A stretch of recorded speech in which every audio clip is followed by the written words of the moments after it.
Sister Laila live. Sister Laila live. Weekly for the show at the hour. Ask Sister Laila live. Sister Laila. Invite your friends and family. Make it cozy. Ask Sister Laila.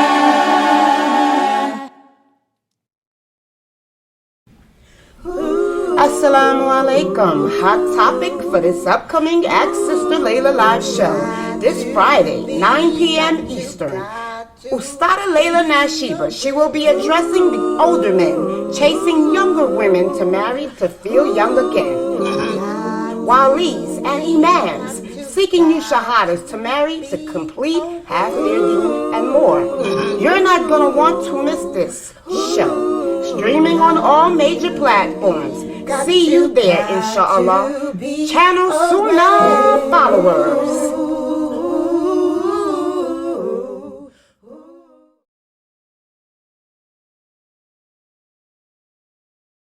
Everybody to the Ask Sister Laila live show. Alhamdulillah. I want to welcome all the new people that I have here as well. And just to let everyone know, we are streaming simultaneously on Facebook, on YouTube, on Twitch, on X, formerly known as Twitter, also on Rumble, and on LinkedIn and Instagram. So, mashallah, you can join any of those platforms to be a part of the show. And also, if you have a question, you can type it on the screen.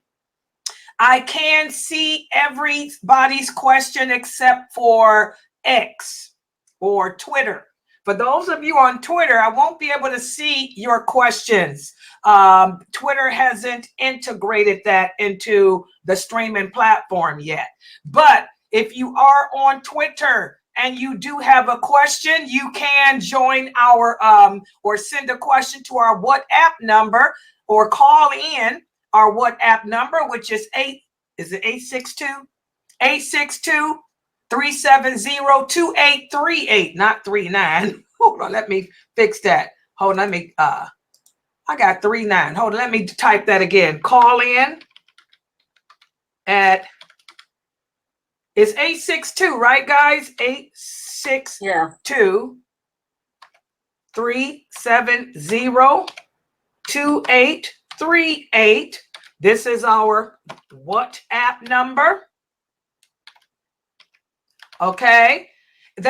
Or you can go to our website at www.sunnahfollowers.net, and you can use the chat, or you can join the Zoom. Click where it says Zoom if you want to use the microphone. If you go to the Sunnahfollowers.net website, there's a chat button. You can send your question that way, and it'll come straight to through our WhatsApp group. I believe nobody's ever done it, but I think it does. Or you can join our Zoom room directly and get on the microphone and ask your questions. And by the way, for those of you who do come into our Zoom room, please don't try to private message me, because I don't read private messages. And even if I wanted to, I can't, because I'm streaming. And even though the people in Zoom, it looks like I'm looking directly at you, I'm not. I'm looking at through a camera. That's the streaming camera. That's why I got my light here, trying to look nice. Okay, so don't private message me. You can type your question on the screen there, and Sister Fame will read it to me. Okay, and also for those of you who are in our WhatsApp group, if you have a question, you can type it in the WhatsApp group and I'll be able to see it, or somebody can read it to me as well. And for the other places, Facebook, YouTube, Twitch, and Rumble, all you have to do is type on the screen. And that includes Rumble, because I can see all of your typing there. In fact, this is the Rumble emblem I'm using. I got this little purple Laila Nashiba. This is the Rumble emblem because it's purple. Okay, so, subhanAllah, I was talking about earlier today how this has been a sad week for me. You know, I get depressed this time of year anyway. Whenever September comes, it always brings this melancholy mood that lasts until after January 1st. To be honest, I stay in this melancholy mood until after January. But subhanAllah, you know, this week has really been stressful because we had so many things happening here in America. You know, that execution, the way they murdered that imam in Missouri, that was really on my mind because I'm a licensed paralegal. And I knew that I reviewed that case, and they didn't have any evidence on this Muslim man. Even his family, the victim's family, even the victim's family spoke out and said that they knew that he didn't do it. There was no evidence for him to do it. And just based on pure racism, the governor of Missouri is a racist, you know, ex-cop racist. They killed an innocent man, and that's just sad, you know, to see how unjust the world is, because it's not just America, but America has always been known for its racism. You know, America is the most racist country in the world. I don't care what nobody says, that's a fact. It's the land of the free, but it's also the land of the racy too. Okay, so.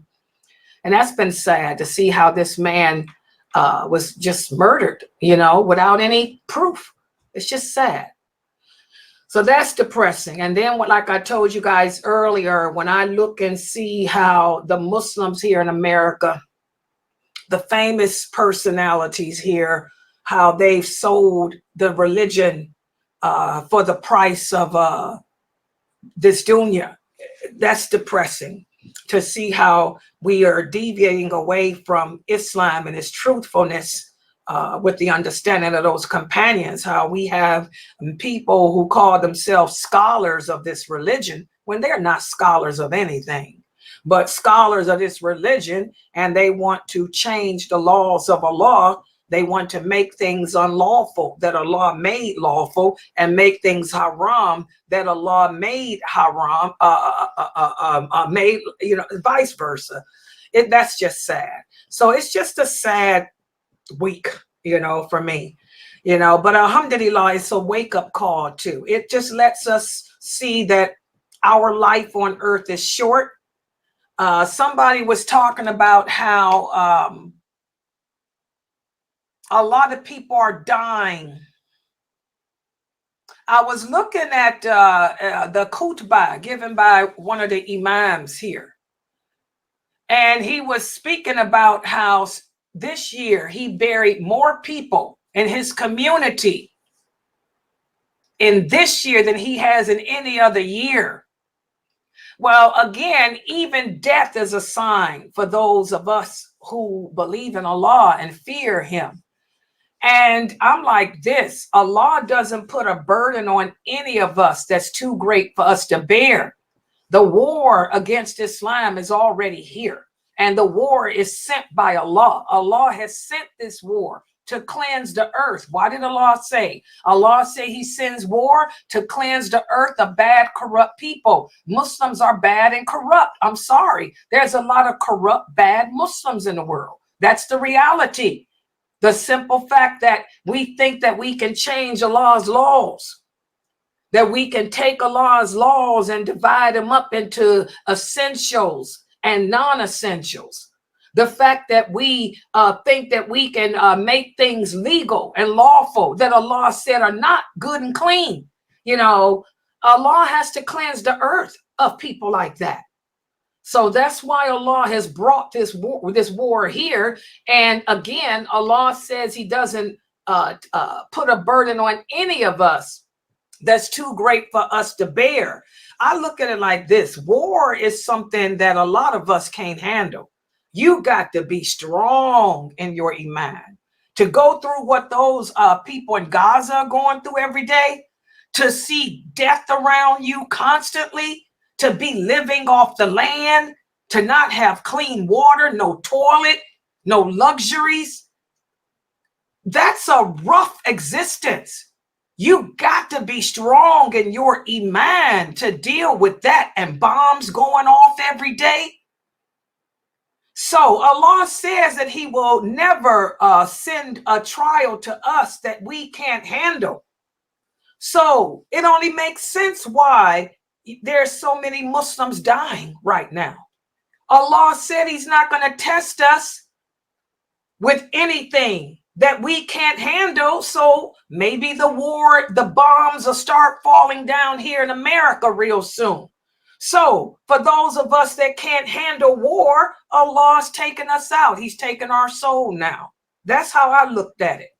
You know, a lot of people in this brother's community have died. They can't handle. Maybe I'm dying. I could be dying next week. It just makes me look at it like maybe this is it for me, because Allah knows I can't handle that type of life. My anxiety is too bad. So my days are probably numbered here, because he ain't going to let me live to see no war like that. Okay. So that could be one of the reasons why a lot of good Muslims are dying in your community. Too much for them to handle. You know, we have to think like that. Because when I look around America and see these famous brothers who call themselves scholars trying to change Allah's laws and stuff to accommodate American lifestyle, that's sad. That's going to bring repercussions. That's going to bring a lot of serious repercussions down upon us all. And like Allah says, whenever we deviate away from his commands, he will punish us all. All. But he promises out of his mercy that when he raises us up on the day of judgment, he'll judge us individually.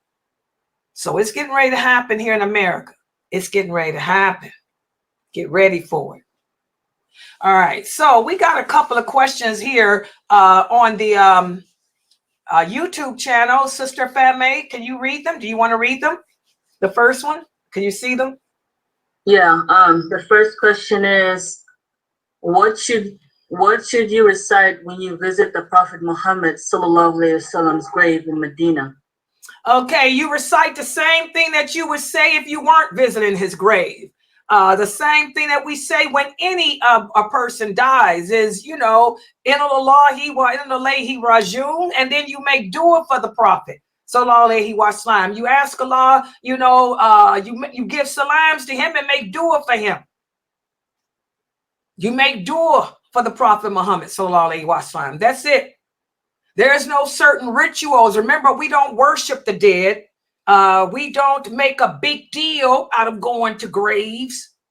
Okay. There's no ritual. You know, you just send peace and blessings upon the Prophet sallallahu alaihi wasallam. That's all. That's all you do. You just send peace and blessings upon the Prophet. And the Prophet sallallahu alaihi wasallam said, anytime that we make dua for him and ask Allah to, you know, to bless him, you know, the angels will come to him and let him know that so-and-so made dua for you, that so-and-so prayed for you. The angels let him know that. So that's all. Just make dua for him. That's all. Whether the same supplication you make when you ain't at his grave, you can make it there. We don't worship the graves.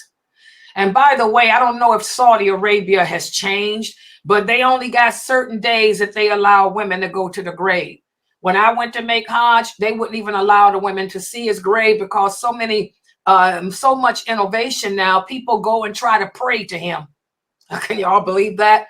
So much innovation, deviation that you could, if you are female, they only allow you to visit his grave on certain days at certain times, and you got to behave a certain way, or they'll have the police officers drag you out. So word of warning to the sisters about that.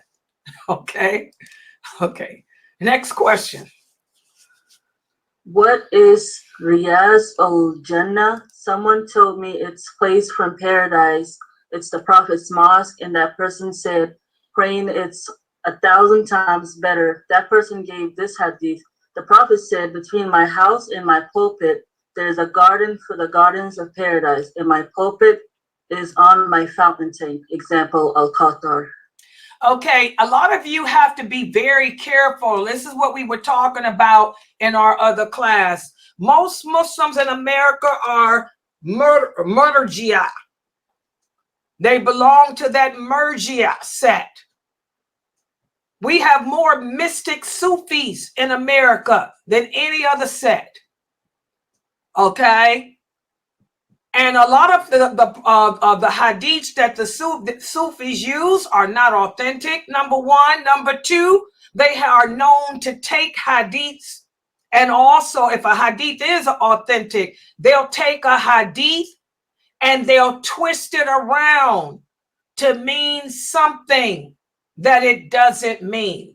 And this first question that Sister Saba asked is an example as to how the Sufis, the Murjia, and they're also the people that don't believe that your faith, remember we talked about this group, they don't believe that your iman is contingent on your actions. So we have to be careful, but unfortunately, most Americans belong to that sect. Okay, that's why the Americans do what they do. Okay, first of all, this hadith, when the prophet is talking about praying in his mosque, there's no mosque in paradise. There is no mosque of his in paradise. What the Sufis did was they took the hadith where the prophet sallallahu alaihi wasallam spoke about the three great mosques in this world.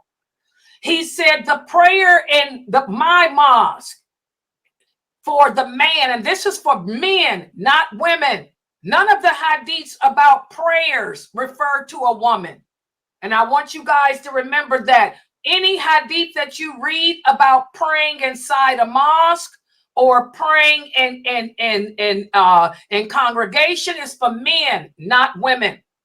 A woman gets more blessings praying in her bedroom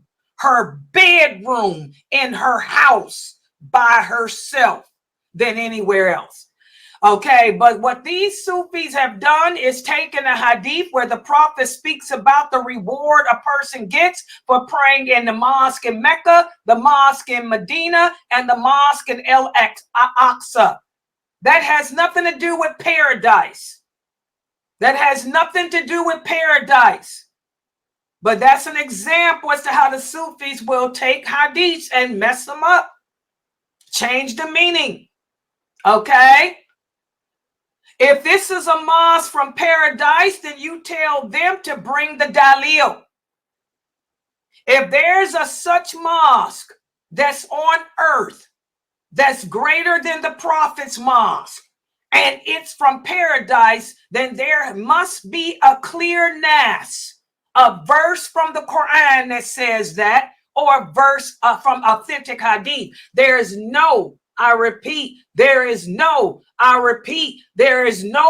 verse from the Quran nor hadith that is authentic on this planet that says that there's a mosque here from paradise. So that's a lie.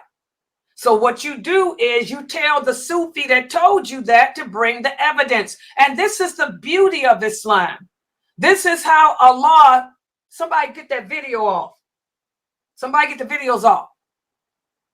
Okay, this is one of the ways that Allah protects the religion, because Islam is based on clear evidence. It's not based on he say, she say. It's based on two sources, the Quran and the authentic hadith.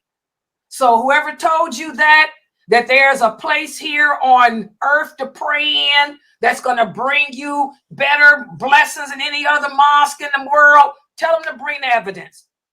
Okay. Then the second hadith, this is another example. There is the El-Qawtar. El-Qawtar is a river. The river of paradise. It's not in this world. El-Qawtar is not in this world. This is a river that exists in paradise that's for the Prophet Muhammad sallallahu alaihi wasallam. And this hadith, the source of this hadith is Bukhari and Muslim.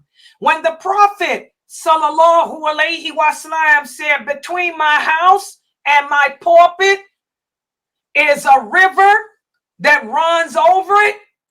He's talking about up there. It's not a part of this world. El Qatar is part of the unseen world. He was talking to the companions about where they were standing. You see where I live, and you see where my pulpit is? I got a river that's promised to me in paradise that's as wider than that. That's what the prophet was talking about. That's not a part of this world. If it were a part of this world, we would be able to see it. Okay? So that's another example as to how the Sufis, the Murjia, the Mu'tazila will take hadiths, twist them around, take them out of context.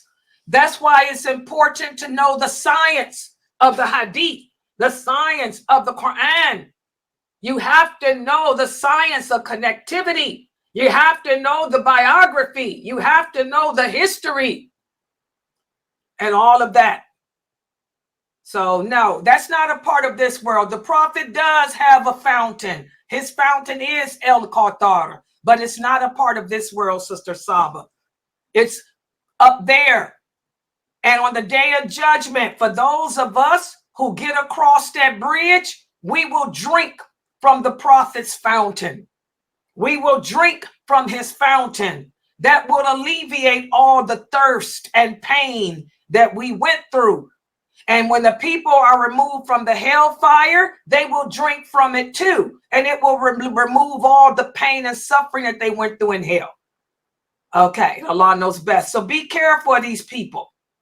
When they tell you that it's inside the prophet's mosque, tell them to show it to you. Tell them if there's a mosque inside his mosque, near his grave, tell them to show you the grave. Because Saudi Arabia ain't going to let you go there anyway. But there is no mosque inside the prophet's grave. Aisha, may Allah be pleased with her, tells us that the prophet was buried. He wasn't buried in a mosque. He was buried in her house. And next to him is Abu Bakr. And next to him is Umar. That's it. It's a grave that has the prophet, Abu Bakr, and Umar. There is no mosque inside their grave. What is there a need to have a mosque for? They're no longer part of this world. The Prophet Muhammad is not a part of this world anymore. His soul is in the form of a green bird flying around the throne of Allah with Jesus, Moses, and all the other prophets. So why would there be a mosque inside his grave? This is Sufism. Y'all got to be careful of that stuff. These people crazy. Tell them to bring the Dalil.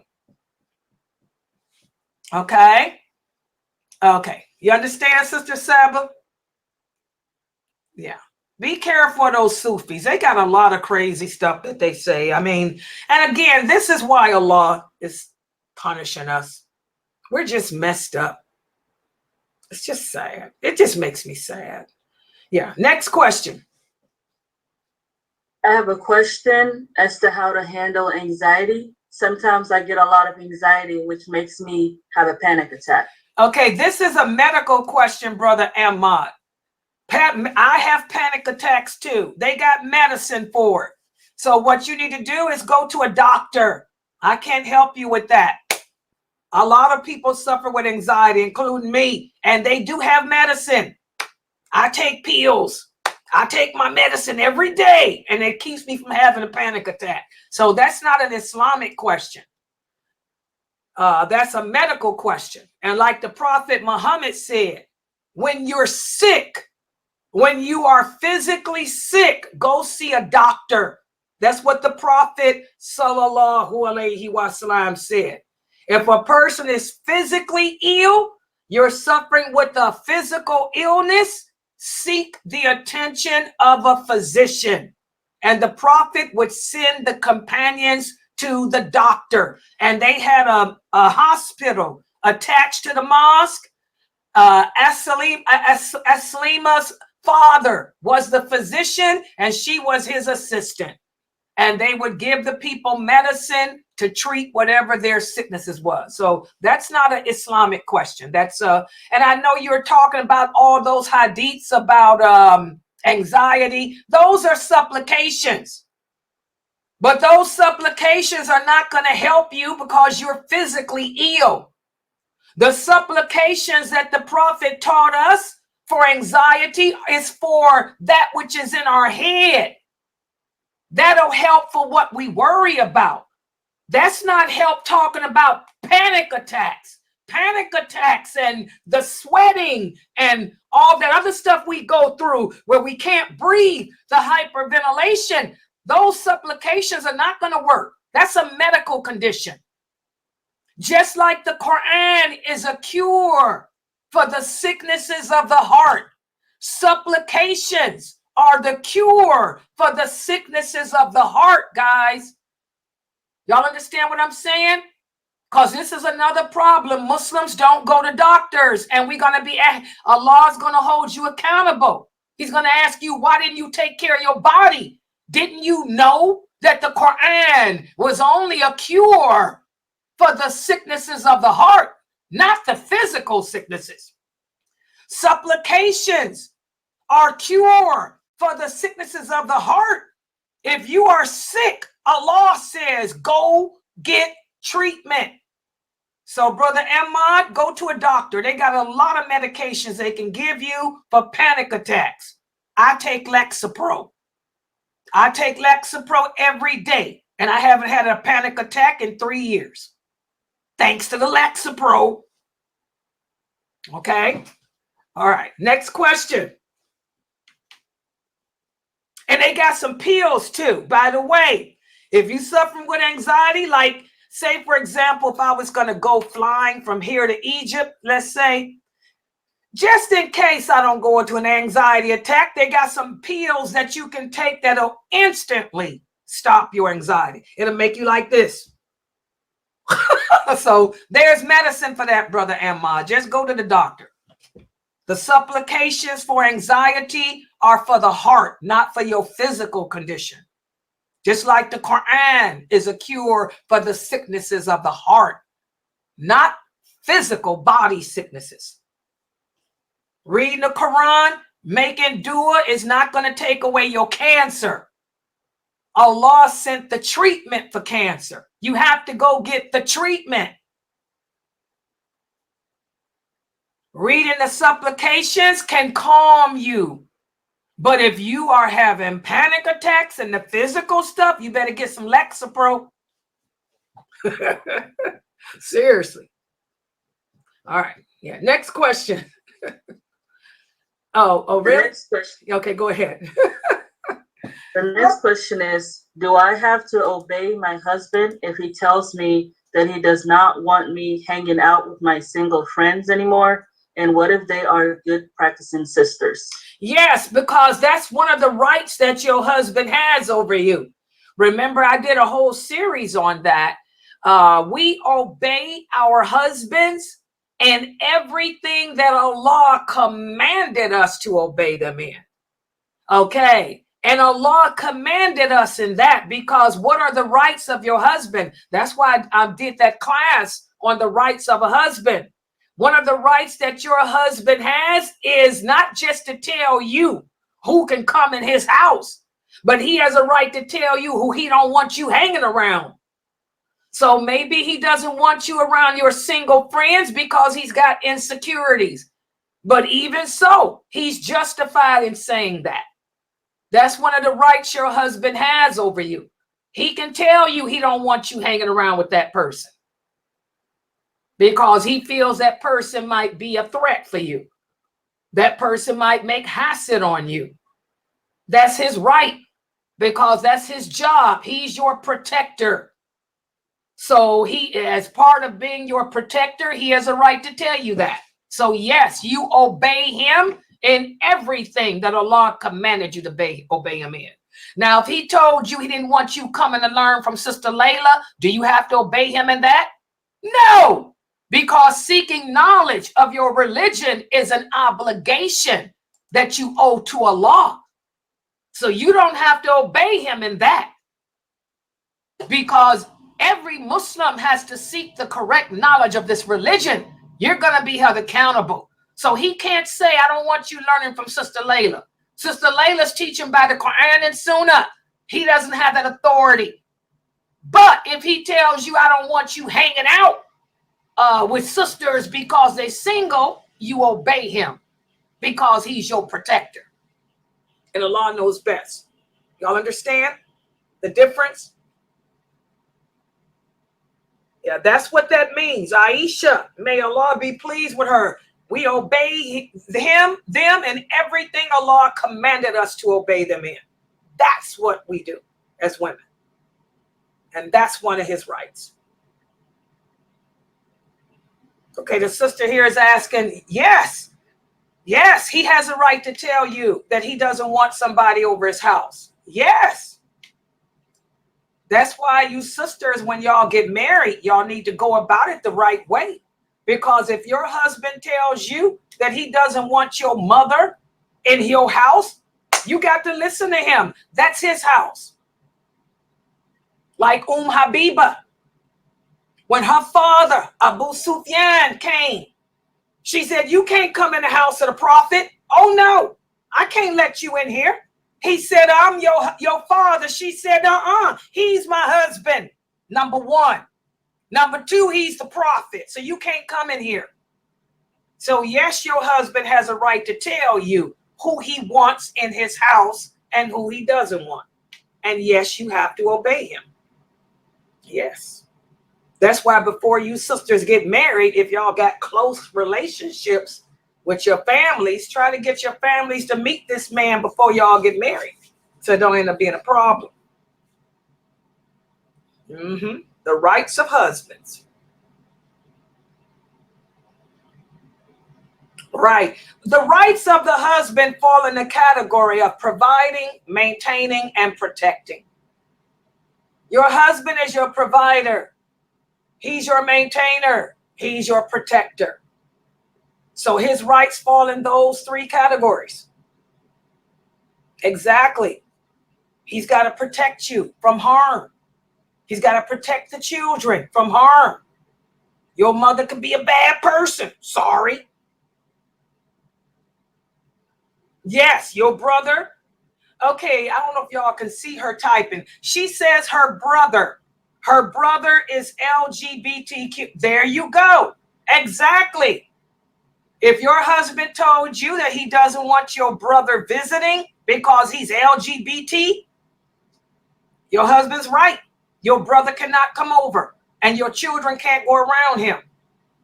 If he said he doesn't want your children around them, then you have to listen to that. And I don't know why you'd want your kids around your brother anyway. If my brother was LGBTQ, that's over. He would never see my kids. Yeah, that's your husband's right to protect. Exactly. Okay, and also, guys, that's why we have to be so careful when it comes to marriage. You sisters need to have a guardian, unless you're an older woman like Laila who knows yourself, okay? But for you sisters, you young girls, that's why y'all don't get married without your father, your guardian, okay? And we have a big problem that we're facing as a nation today here in America. Some of the sisters have come to me. Many of these sisters are from the East Coast. A few from the West Coast. And I have to say, these are African American sisters. These are African American sisters. And they've come to me with this thing about how the men in their communities, they don't believe in marrying women over the age of 40. In fact, some of the brothers in their community will even divorce their wives. Have y'all ever heard of this? They divorce their wives if their wives get too close to the age of 40. They will divorce their wives and marry 20 or 30-year-old women. They normally don't marry anyone over the age of 30. So the sisters brought this to me and they asked me, what Mathab is this? What sect is this that they're a part of? Because they thought that it was the norm. Well, I investigated it. There is no Mathab. There is no Mathab. Even though these people say this is the Hanafi Mathab, this is a lie. I did talk to Sheikh Jamali. Dr. Jamali, as you guys know, he specializes in the science of the Quran, the science of Hadith, and also the Mathab, the fiqh of the four Mathabs. Dr. Jamali said there is no Mathab that does this. The people that are doing this are of the Murji'ah. The Murji'ah sect that we talked about the other day. They call themselves Hanafiya. But just because they call themselves Hanafiya does not mean that they're following the way of Imam Hanafi, because Imam Hanafi did not advocate that crap. Do you sisters understand? Imam Hanafi was upon the Quran and Sunnah. Imam Hanafi never told anybody that they can't marry a woman over the age of 40. Imam Hanafi never told anyone to divorce women before they get to 40. This is what the students of the students of the students of the students of Imam Hanafi came up with. Do you guys understand? So this is not a Mathab. This is not from Imam Hanafi. This is the Murji'ah group called the Hanafiya. And they have a big following here in America. The number one group is the Hanafiya. They believe in a lot of things that they claim Imam Hanafi said when he didn't say it. Okay? And what they're doing is they're telling you that a woman is no good after the age of 40. This is not Islam. And you sisters should be able to recognize that this is not Islam, because look at Khadijah, radiallahu anha. The Prophet Muhammad, sallallahu alayhi wa sallam, married Khadijah. How old was Khadijah? She was an older woman. She was not 20. She was not 30. She was 40. She was 40 years old. So that should tell you that these brothers are not basing this on Islam. And out of all the wives the Prophet had, he loved her more than any of them, including more than Aisha. Khadijah, radiallahu anha, she is one of the most perfect women ever created by Allah. Khadijah, radiallahu anha, she was such a good woman that the Prophet didn't even need to take another wife with her. Abu Jahl, Abu Lahab, many of the men would tease him and say, don't you want to marry another woman that's younger? And the Prophet would say, I don't need nobody. I got Khadijah. She's all I ever need as a wife, as a friend, as a supporter, and a confidant. So these brothers that are telling you sisters that once you turn 40, nobody's going to marry you, or once you turn 40, they're going to have to divorce you. These brothers are sick. It's not based on Islam. So that brings us to the question, why do they do that? Well, I'm going here to tell you, sisters, and these are African American brothers too. I'm going to tell you why they do it. It ain't got nothing to do with Islam. Why is it that these African American brothers who are 60, 70 years old are marrying 20 and 30-year-old women? Number one, we got a big problem here in America. A big problem. And that problem is we don't go to doctors. So many American Muslims are quick to say that there's a conspiracy. And I'm going to tell you who suffers with it the most are African Americans. It's because of the history. African Americans were always treated like dirt here in America and still are. You see what happened to that imam who they murdered. So a lot of African Americans, especially those African American men who are over the age of 40, because they come from like my era, the 50s, they come from out of the 60s, civil rights. The civil rights movement didn't even get into effect here in America until the 60s. So it makes sense why these brothers who are over the age of 40 feel this way. Okay? They don't go to doctors. They don't believe in health care. They don't believe in medicine. And it's a fact that when men turn the age of 40, what happens? They go through menopause. So that's what it's about. Let me put the PowerPoint. I made a PowerPoint for you, sisters. Oh, yeah. We're going to talk about it. Brothers will get mad. So why is it that these African American brothers believe that they can't marry women over 40 because women over 40 are no good? It's all about male menopause. This is a fact, guys. When a man turns 40 years old, his testosterone level declines about 1% a year. And a low testosterone level in men, it often goes unnoticed because, again, most men don't go to doctors. African American men really don't go.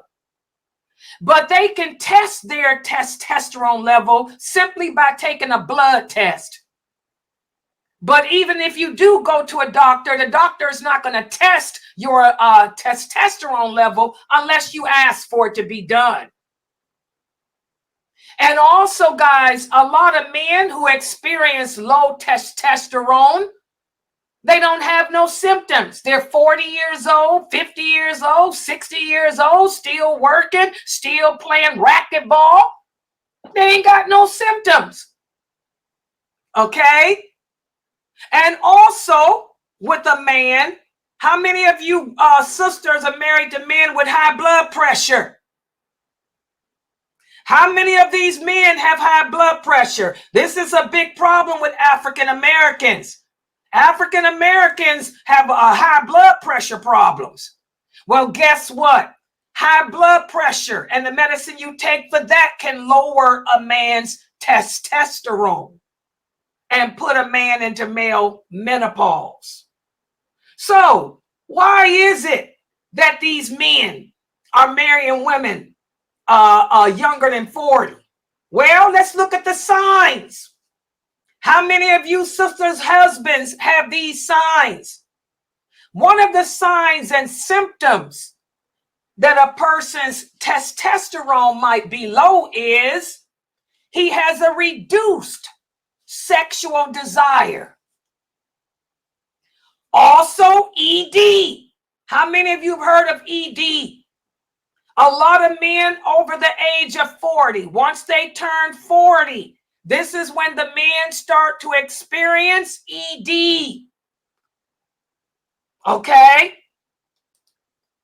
Also, how many of your husbands over the age of 40 complain about their breast? How many of your husbands over the age of 40 got little boobies like women? How many of the 50-year-old men, especially if they 50, 60, the older the man, the more the boobs come? That's a sign. That's a symptom of low testosterone. Some men, they could make a lot of babies when they was in their 20s and 30s. Then when they get 40, 50, 60, some men will even experience infertility. How about this? Weight loss. Height loss. What does that mean? Your husband's getting shorter. Low bone density.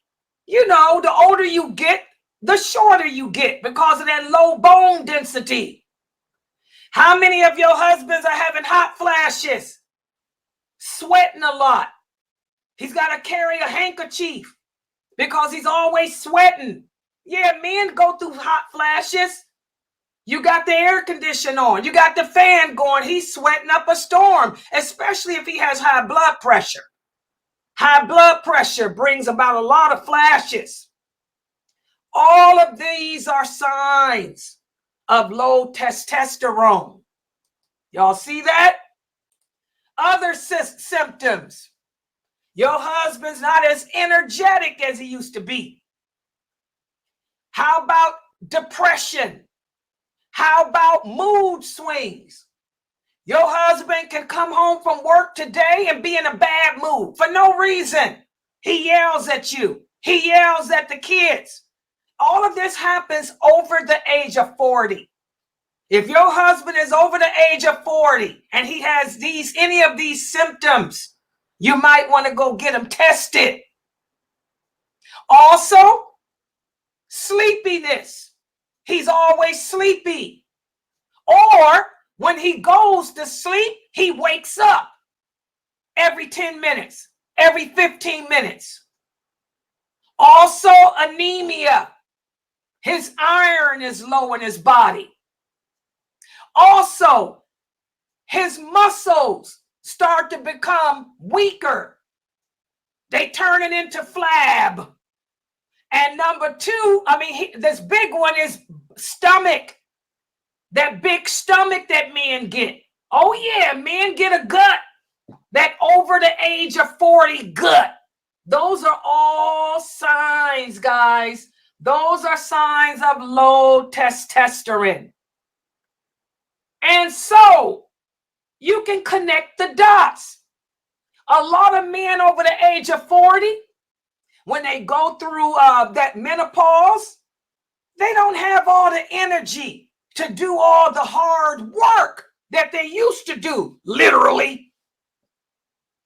So they want a young wife, somebody in her 20s, somebody in her 30s that'll do all the work. He might do a few things, okay? But remember, his energy is low. And that ED can happen at the blink of an eye. So that's why they'll go and get a younger girl in her 20s, in her 30s to do all the work. Also, another reason. It's just the way Allah created us. As men turn 40 and their libido decreases. Women are the opposite. When a woman turns 40, ours increases. A woman over the age of 40, she good to go, man, especially if she done went through menopause. No menses no more. Let's go for it. Ain't got to worry about no pregnancy. Ain't got to worry about none of that crap. No cramps. Hey. She's too much for the man. The man can't handle her because where he's weak, she's stronger. And she makes him feel inferior. He don't want her to think, oh, I'm not, something wrong. I can't do what I used to do, baby. Y'all get what I'm saying? So this ain't got nothing to do with religion. There's nothing in Islam that says that women are no good after 40. Science proves that wrong. And the Sunnah of the Prophet proves that wrong. Okay? It's not a religious issue. It's a medical issue. And one thing about African American men, they don't want to go to the doctor. So you sisters have to make these brothers get their testosterone level tested. And they test it through a blood test because male menopause begins at 40. By the time he's 50, he's in it. Men are in it at the age of 50. 60, they really into it. And their testosterone drops even more at the age of 60. Any doctor would tell you all this stuff. So there's a reason for everything. And 9 times out of 10, the reason ain't got nothing to do with a law and Islam. It has to do with medical stuff. Do you sisters understand that? Brother Tashri, what you laughing for? Brother look, Brother Tashri laughing, but he know I'm telling the truth. Brother Tashri, y'all know I'm telling the truth. You brothers. Hello. So don't blame it on the law. Blame it on yourself. And by the way, they do have a way of treating it. There's medicine. Like I tell y'all, just like there's medicine, Allah says every sickness comes from him. But he never sends a sickness without sending a treatment. So take the treatment. The treatment is not vitamins and all that. If you brothers with low testosterone would go to the doctor, they got pills they can give you. It's just a hormone that'll increase it. Just like we women.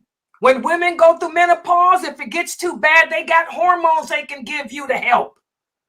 Thank God I don't need that stuff, you know. But some people do. I heard my great-great-grandmother needed it. I don't. But maybe you do as a man. Go to the doctor. They can give you a pill that'll increase your testosterone. Because guess what? Male menopause lasts for several years. It lasts for years. It doesn't just go away. Just like female menopause, it lasts for years. It'll come and go. It'll come and go. It'll come and go. But they got medication for it now that can help the ED, that can help with the energy. So don't try to treat yourself by taking vitamins and all that. Go see a doctor, bro. Get it checked out, because you'll find out that you have more fun with your wife who's 50 and 60 than you do with them little 20, 30-year-old girls. Because that's just the way Allah made us. Women get better in age. Men go down. Allah made us complement each other.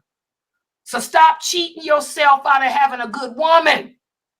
Because we women don't even live until we get through that menopause. Ain't nothing like that. That menses is for the birds, man.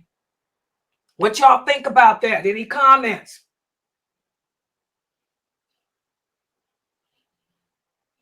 No comments? Friends, know what you got to say. My Zoomers are in shock. The young girls in here don't know what to say. Yeah. Brother Tajri. Goldie said they're called Asian boobies. Oh, I said you speak the truth. Going on, break it down. Because this 75 still got it going on. You feel me, baby? I tell you, these brothers don't know. Those brothers don't know what they missing out on. But that's what it's about. All they got to do is go get some medicine and take care of it. You know, they'll make those Asian boobies go down too. Oh, yeah. The hormone pills that they'll give you men to take those boobies away too. You'll lose that women stuff. That stomach will get smaller too.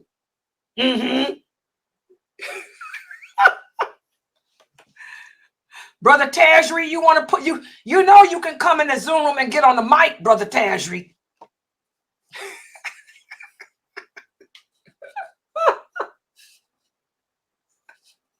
Oh. Yeah, exactly. Okay, let me look. Okay, she told me look at my messenger. Let me see what she got. Okay, let me see. I'm gonna look at it. Okay, she says, what do you do if your husband won't go to the doctor? This is a sister that texted me. She said she knows that this is what's wrong with her husband. And because she's a nurse, and she said her husband won't go get it checked out. Then, hey, if your husband belongs to that Hanafiya group, that thinks he's supposed to divorce you and he's just going to lose out on a good woman. What can I say? I've never heard of this group, but if he won't go get it checked out, then that's just his loss. Oh, she said that she is 30 and her husband is 55.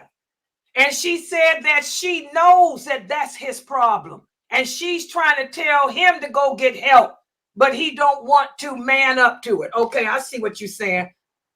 You marry, well, then you got to deal with it. You chose to marry a 60-year-old man and you 30. You deal with it. But it's not Islam. My thing is, don't blame it on Allah. We got to stop blaming everything on this religion. Allah perfected Islam and made Islam a beautiful way of life, guys. Allah is not cruel. He would never say a woman is no good at the age of 40, so divorce him. Okay? This is crazy. So y'all got to figure stuff out. You know, you in a relationship, a marriage with somebody like that, I mean, he's got a problem. But you married him. You 30 and married a 60-year-old man. You a nurse, take care of him. Yeah, she said that he won't go to the doctor at all. Then what I suggest you do, sister, is talk to the imam. Is there an imam in y'all's community who he respects? Because maybe he'll listen to another man. Because Allah says, seek treatment for sicknesses, and menopause is a sickness. It's treatable. ED is treatable. Yeah. So that's something that you're going to have to work out on your own with them. Okay, any other questions?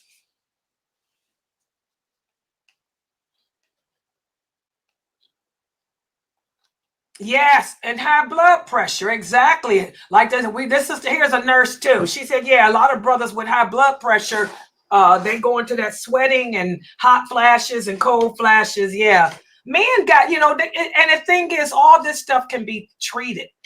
We got to encourage our husbands, encourage our men to get medical treatment, guys.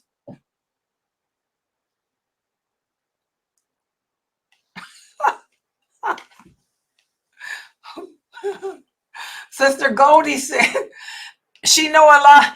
She didn't know the sisters get young African husbands because the brothers here age fast. Must be the fried food. It's the Manilan. It's the Manilan. Those African brothers, the darker the person, the more Manilan in the skin. So they don't age. Yeah, the darker the color, the less aging you do. So that's the Manilan. But looks are deceiving. You can have all the good looks in the world, but if you got ED,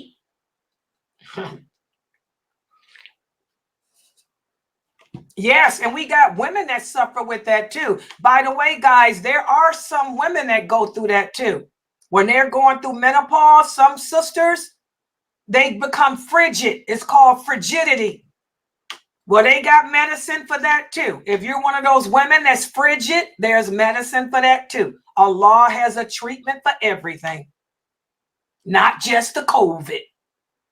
It's a treatment for everything, not just the COVID. Exactly.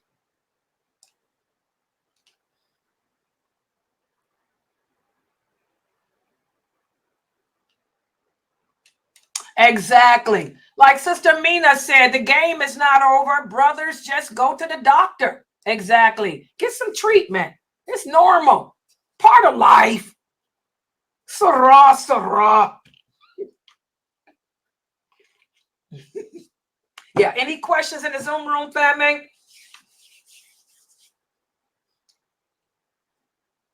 Is she in there? Yeah. No, but I see one question from Brother Ahmad. Okay. Earlier he said, question on regarding prayer in Prophet's Mosque. so you will get reward wherever you pray in his mosque. There's no specific place to get more reward. Many people say pray in Riyaz or Jannah is peace of paradise. It was sent down to the earth. It never made sense to me. What is he talking about? He talking about the same thing she talking about? What are Yeah, they I think so. What are they talking about? Brother Ahmad, where are you at? Because Brother Ahmad can explain me what's going on here. Brother Ahmad, what is she talking about? Because see, I don't speak Indian. I mean, I don't speak Urdu. Is Brother Ahmad still here? He can explain what she's talking about better. Brother Ahmad, what is this?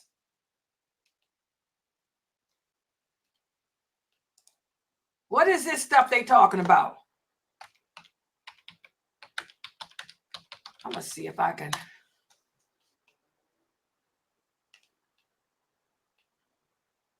Okay, I see what they're talking about. Okay. Hold on for a second. I got to Google it. I'm Googling it. Hold on, guys. Oh, that's what they talking about. Oh, God. Oh, God. Well, let me tell y'all something. Y'all can forget that because they ain't going to let you go down there. That's what they talking about this here, y'all. I wish I could show you the picture of this part of the mosque there during the Hajj season. It's not possible. They saying here you can't even get in there, especially during the Hajj season. So y'all can forget that. That ain't going to happen.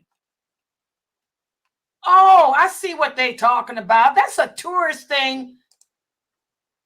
Oh, no. You ain't going to be able. Brother Ahmad, to answer your question, anywhere you pray in the Prophet's mosque is more rewarding than any other mosque. But I see what she was asking about now. I had to Google it. Okay, any part of the Prophet, a man's prayer in the Prophet's mosque is 1,000 times better than any other prayer anywhere else. It doesn't matter where you are in his mosque. Okay? But she's talking about that part down there. Oh, no, they're not going to let you down there anyway. They don't let nobody down there. Yeah. Yeah, I didn't know what they were talking about. Okay, but now they know I don't speak Urdu. And the way they had that typed, I didn't know what they were talking about.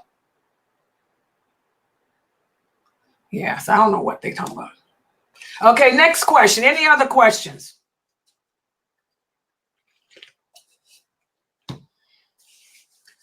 Yes, go ahead. I can see it. You're on LinkedIn. Go ahead. I can see you.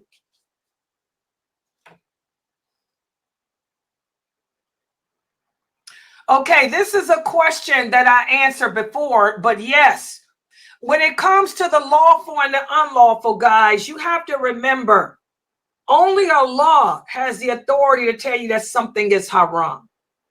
And Allah doesn't forget, nor does Allah make any mistakes. When it comes to relations between you and your husband, everything is permissible except for two things: anal and menses. That's it. You cannot be on your menses and there cannot be any back action. Other than that, everything is permissible with you and your husband.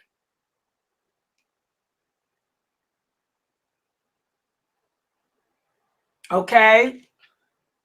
Okay, well, if somebody told you that, tell them to bring the evidence. There's nothing that says that. The Prophet Allah says in the Quran that your wife is a tilt unto you. You can approach your tilt however you want, except for the anus and menses. That's what Allah says. So whoever told you this, tell them to bring the dalil that says you can't do that. And I'm so glad nobody can see your typing but me. But it's okay, sister. You good. You're on LinkedIn. Yeah. Only person can see you is me. Oh, God, I shouldn't have told her that. Okay, well, you got more questions? Type them. Okay, you just got married. Well, may Allah bless you and your husband. May Allah make your marriage very fruitful and make Allah bring happiness and contentment to you and your husband. I mean, I'm happy for you, sweetie. She says she was too embarrassed to ask her mother. Okay, that's fine. Well, I just answered it for you. Yes, that's fine. You can do that. Mm-hmm. Yes, he can too. Yes. You're welcome, sweetheart. She says she was embarrassed to ask her mother. Okay.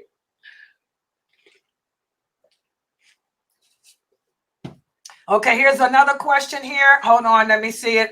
I can put this one, I can see. Let me put it up here. We can see. Alhamdulillah, I have increased my understanding through Sister Laila's class, Get to Know Your Lord. I'm trying to obtain the previous recordings of the class to go over the class. Okay. Tell her that she can go to there in the playlist on YouTube. In fact, let me give you guys the direct link because I don't want any of my new shahadas to miss out. I'm going to give her, and you can, I'm going to copy the direct link and you can copy and paste it to her. Hold on, because sometimes it, yeah, I know some of the sisters have a hard time finding. Here it is right here. Here's the playlist. Let me copy and paste the whole list. Okay, can you give this to her? Okay, can y'all see that? That's the playlist for the Get to Know Allah. That's the Get to Know a Lord link. That's the playlist for all the classes.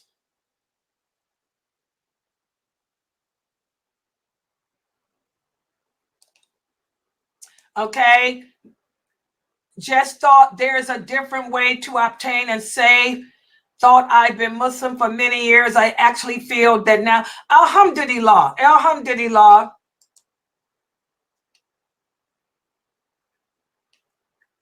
Alhamdulillah. May Allah bless you, sister. I mean, yeah, you can download them. You can feel free to download the lectures, guys. Yeah, download them and save them. Okay. Tell her if she's talking about how to download off of YouTube, tell her she's going to have to Google and try to find a download program unless she's a premium or whatever. Everything is paid for nowadays. Nowadays on the internet, they want you to pay for everything. You have to pay for a program to download stuff. Oh, yeah. It's the internet. And by the way, guys, let me remind everyone that we're desperately in need of donations to support this dawah effort. You know, please, guys, the first of the month is in a couple of days, and we have to start all over again to get the monthly expenses for this website. And it's ridiculous. So please, guys, send in your donations this weekend. So whatever is going to come out tomorrow,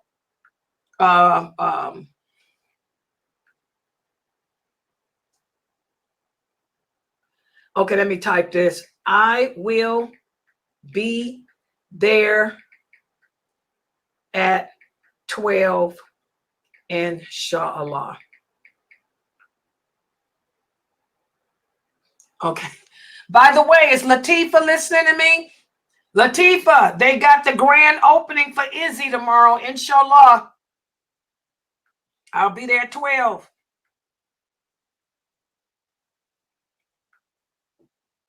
Yeah, inshallah. Yeah. Okay. Yeah, any other questions, guys?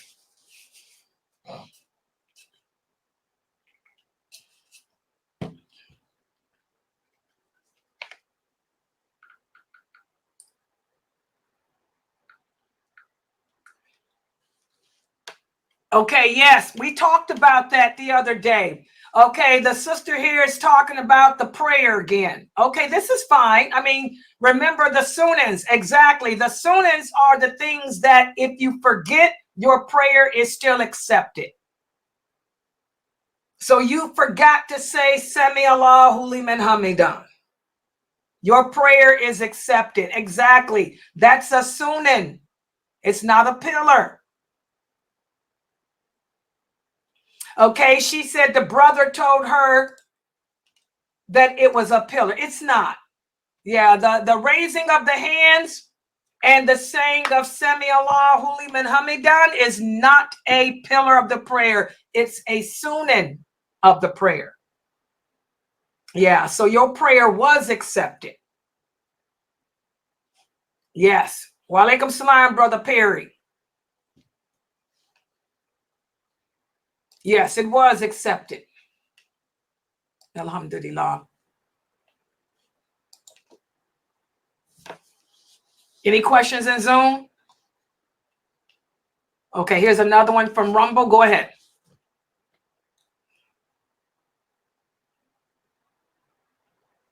MashaAllah. Okay, this person said, I just joined your Reddit group. Okay, I'm waiting for them to finish typing. I just joined your Reddit group.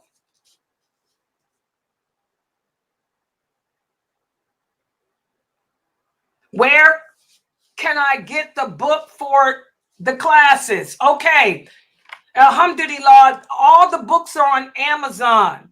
You want to get, I'm going to type them, Know Your Lord, the Maqasid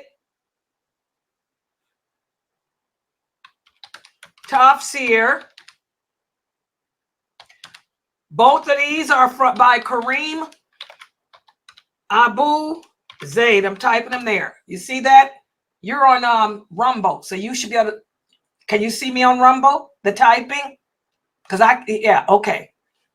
Yeah, those are on Amazon. And then you want to also get the book called Dunya and the Sacred Bonds. This is by my student, Brother Abdullah Kirk. This is the other two books we're using. That's also on Amazon. Dunya and the Sacred Bonds by Daryl Abdullah Kirk. And then Know Your Lord and the Maqasid Tafsir, Volume 1 by Kareem Abu Zaid.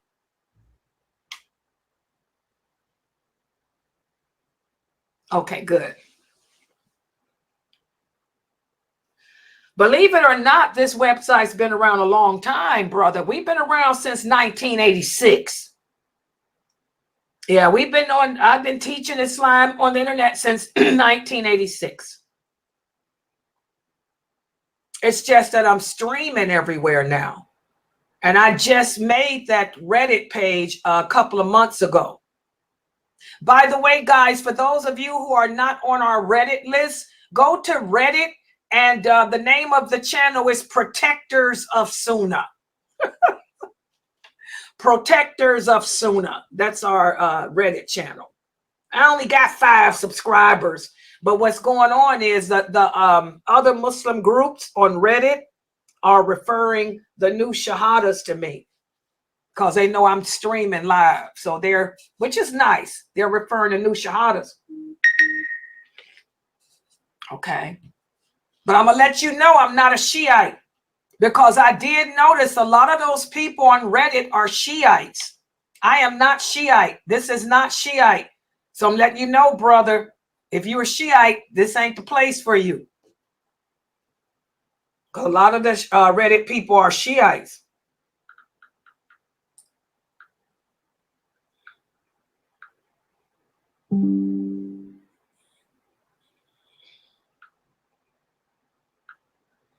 Okay. It's a big difference. Okay.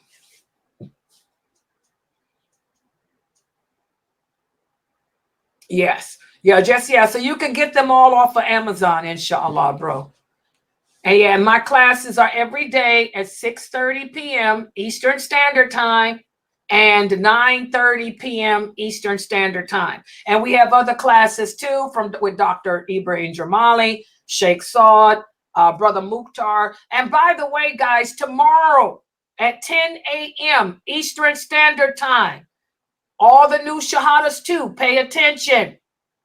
At 10 a.m. Eastern Standard Time, Sister Samat will be here to teach the names of Allah at 10 a.m. Eastern Standard Time. And then we have Dr. Asim. Dr. Asim will be, inshallah, at 4 p.m. Eastern Standard Time. And then you have Brother Hanif. Inshallah, Brother Hanif will be at 6:30 Eastern Standard Time. And then my class at 9:30.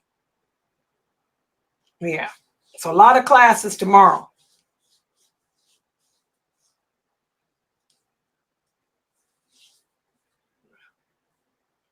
Okay. Okay, alhamdulillah. Brother Tajri, you didn't have no comments to make about what I had to say about the testosterone?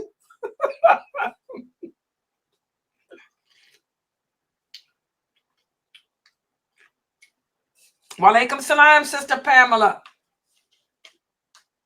Yeah, any other questions? Just type them, guys, because we got about 5 more minutes. 5 more minutes. Because tomorrow. I have a question. Yeah. Now, if your husband then got into an argument with somebody and he ain't right, do you have to have his back? Kind of question. That's not no Islamic question. Well, you're supposed to have your husband's back. Isn't that Islamic? But if he wrong, we remember we enjoin the good and forbid the evil. If somebody wrong, we don't support them in evil. No matter who he is, right? Mm-hmm. All right. Yeah, we don't support that which is evil. Remember, Allah says in the Quran, even if it be against yourself, your family. So your husband is your family. If your husband wrong, you don't support him in it.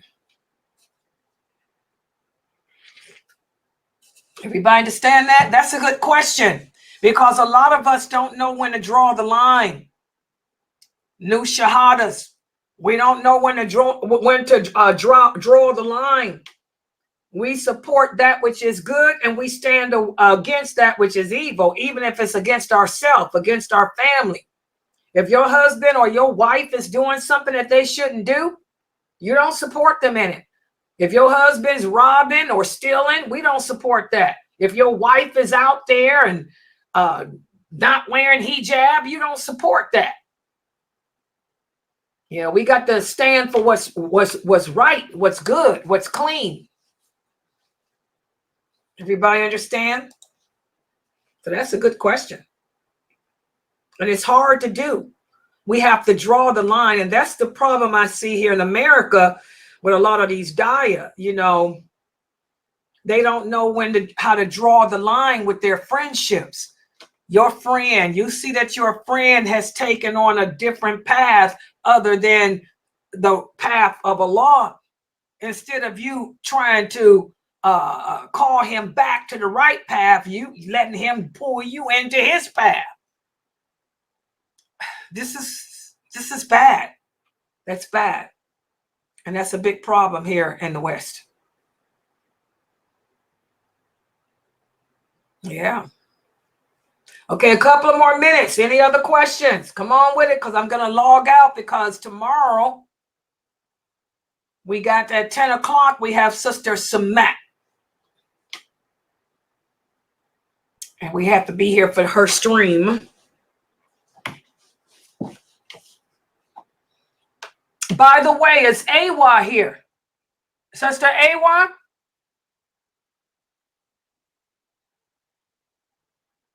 Fame, are you going to be here tomorrow? Or be around tomorrow? Fame? I usually don't wake up early on a weekend. No, not 10 o'clock. I'm talking about like around 4 for Dr. Asim. Oh yeah. Okay, if something happens, because in fact, I'll probably take my laptop with me. That's okay, I'll take my laptop. Because one of my best friend, her son just opened up a restaurant and I want to be there for his grand opening, but I can take my laptop with me and I'll just log in from there if I have to. Yeah, inshallah. Yeah, okay, well, alhamdulillah, this was a good Q&A, short to the point. I gave y'all some food for thought. We have to be careful. You know, the 4 imams were good men. You know, they tried to call the people to the Sunnah. They tried to call the people to the understanding of the companions. You know, it was when after they died, their students of the students of the students of them are the ones that came up with a lot of this crazy stuff. Okay, it's not the 4 imams. And remember, here in America, the Hanafiya, that's one of the Murjiya groups, which is a branch of those Mu'tazila. Okay, they got some crazy beliefs, man. They don't believe that faith and action, that faith is influenced by your actions. That's crazy enough right there. You know, so anything that's not based on what the prophet said or what the companion said, you know, we don't deal with. So don't blame it on Allah because you got a husband or somebody is misrepresenting Islam. You blame it on that person for misrepresenting Allah and misrepresenting Islam. And if you don't know, continue to do what you guys did. Ask the people of knowledge. That's what the Prophet ﷺ said. If it's something that you don't know, ask the people of knowledge. And I'm glad you sisters brought this question here because I've never heard of this group either. I've never heard of men not marrying women over 40. I've never heard that before in my life. But alhamdulillah, Dr. Jamali was able to clarify what that is. It's not a Mathab. Okay. And it's a medical thing. It's a medical problem with these brothers. So try to get your husbands to go to the doctor, especially African-American men. All right. Inshallah, guys, I'm going to close out for tonight. Tomorrow, make sure everybody is here at 10 o'clock in the morning, Eastern Standard Time. We have Sister Samat, who will be teaching the names of Allah. I'm going to close out for now. Please support this dawah effort. We are desperately in need of donations so we can still continue to bring classes to you free of charge, just like this all over the world streaming. So please support us. Subhanakallahumma wa bihamdika, ashhadu an la ilaha illa anta, astaghfiruka wa atubu ilaik. Assalamu alaikum, everybody. Have a good night.